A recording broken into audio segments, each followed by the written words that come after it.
ہمارا نام علی محمد صدیقی ہے، شجر دوست کے نام سے، ٹری فرینڈ کے نام سے مشہور ہے۔ پہلے تو میں جو کام ہے وہ بیسیکلی بتا دوں کہ میرا کام جو ہے وہ گارمنٹس کا ہے، کٹنگ کانٹریکٹر ہے۔ لیکن اس کے بعد جب انسانیت کی خدمت کے لیے اگر جذبہ جاگا اور کچھ کرنا چاہا تو ہم نے شجر کاری سے شروع کیا، پلانٹیشن پورے کراچی میں شجر کاری سے کام شروع کیا، اور ثم الحمدللہ کہ اس میں کسی بھی قسم کا کوئی چندہ، کوئی ڈونیشن، کوئی فنڈ نہیں لیا جاتا۔ جو بھی درخت لگائے جاتے ہیں وہ صرف اپنی جیب سے لگائے جاتے ہیں، اور اپنی یہ کام صرف اور صرف اچھا اس کے لیے ماشاءاللہ سے احسان قرآن والے بھائی کسی تعارف کے محتاج نہیں ہے، انہوں نے جو نشست رکھی، نشست رکھنے کا میرے خیال سے تو اصل مقصد ہی یہی تھا کہ ہر بندہ اپنا کوئی ایک نہ ایک پوائنٹ آف ویو یہ سامنے ضرور رکھے کہ کس طریقے سے اس چیلنجز سے مقابلہ کیا جا سکتا ہے۔ یہ اس کا مین مقصد تھا، بجائے یہ کہ ساری باتیں تو یا تو سب صاحب علم لوگ بیٹھے، سارے اساتذہ لوگ بیٹھے، ان کو بتانے کی ضرورت، کسی کو بھی سکھانے کی ضرورت ہے ہی نہیں، یہ سب ماشاءاللہ سے سیکھے سکھائے لوگ ہیں۔ لیکن کہیں نہ کہیں ایک ریمائنڈر ہوتا ہے، ایک یاد دہانی ہوتی ہے، جو ہم اپنے باپ دادا سے، دادا دادی سے، نانا نانی سے سنتے آئے، وہ ہمارے لیے ریمائنڈر ہی ہے۔ اگر کوئی ہمیں یاد دلاتے کہ اصل ہمارا مقصد کیا ہے، اصل مقصد کیا ہے۔ اللہ رب العزت نے تو قرآن کریم میں کہہ دیا ہی ہے، پہلے ہی کہہ دیا، وَالْعَصْرِ إِنَّ الْإِنسَانَ لَفِي خُسْرٍ، عصر کی قسم انسان نقصان میں، خسارے میں۔ سوچنا تو ہمیں کہ ہم کیوں خسارے میں، کیوں نقصان میں۔ آج ہوتا کیا ہے، ہم اپنے بچے کو صرف یہ بتاتے ہیں کہ تیری کامیابی ہے وکیل بننے میں، ایڈوکیٹ بننے میں، تیری کامیابی ہے ڈاکٹر بننے میں، تیری کامیابی ہے ٹیچر بننے میں، تیری کامیابی ہے پائلٹ بننے میں، انجینئر بننے میں۔ لیکن ہم یہ بھول جاتے ہیں کہ پانچوں ٹائم ہمارے کان میں ایک ہی آواز آتی ہے، حی علی الصلاح، حی علی الفلاح، آؤ کامیابی کی طرف۔ تو ہمیں بتایا جاتا ہے کہ کامیابی تو نماز میں ہے۔ ہماری کامیابی کس چیز میں ہے؟ ہماری کامیابی نماز میں ہے۔ اگر ہمارے ایمان کی طاقت پکی ہو گئی، اگر ہم اپنی ایمان کی طاقت کو مضبوط کر سکے تو 313 بھی بہت ہیں، 313 بھی بہت ہیں، ورنہ تو ہم کروڑوں بھی بے مقصد ہیں۔ جب تک ہم میں اتحاد نہیں ہوگا، یکجہتی نہیں ہوگی، تو ہم کروڑوں بھی بیکار ہیں۔ اور یقین کریں اگر یکجہتی اور اتحاد پیدا کر لیں تو 313 بھی کافی ہوں گے۔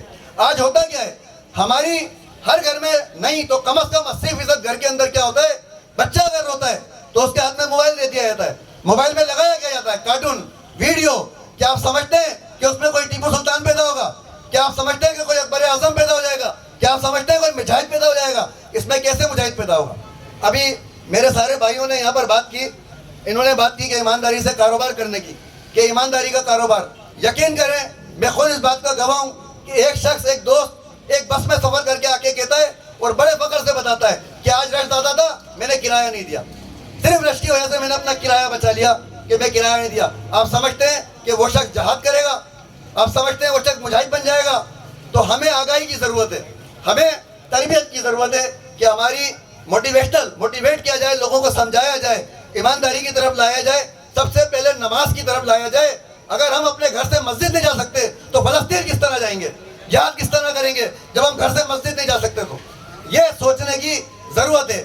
آج علامہ اقبال نے بہت پہلے کہا، ابھی بھائی نے میرے شعر سنایا، اب علامہ اقبال نے تو یہ بھی کہا کہ خودی کو کر بلند اتنا۔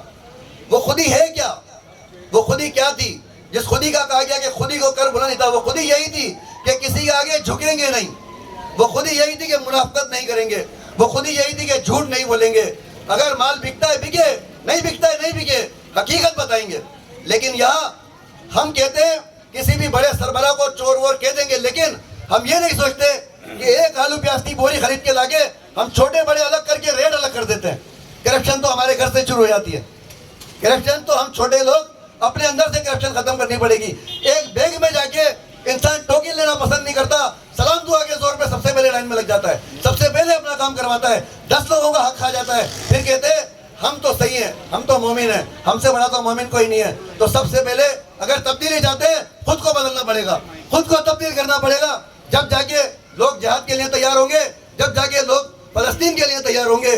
ہمیں سب سے پہلے اپنے اندر یہ چیز پیدا کرنی پڑے گی۔ اور جو بات یہ پوچھی گئی تھی کہ کوئی ایک تجویز پیش کرے، کوئی ایک چیز ایسی پیش کریں کہ کیا ہو سکتا ہے، تو یقین کریں آپ سب لوگوں کی، تقریباً سب لوگوں کی مصروفیت بہت زیادہ ہے، سب لوگوں کی مصروفیت بہت زیادہ ہے، بہت کم لوگ ہیں جو ٹائم نکال پاتے ہیں۔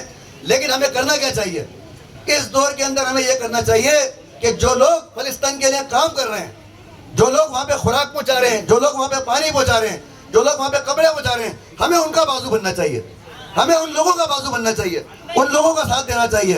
احسان قرآن والے بھائی جیسے اس قسم کی میٹنگیں, اس قسم کی تقریبات کا انعقاد کر رہے ہیں, ان کے ہاتھ مضبوط کرنے چاہیے, ان کا ساتھ دینا چاہیے. بہت شکریہ, تھینک یو سو مچ.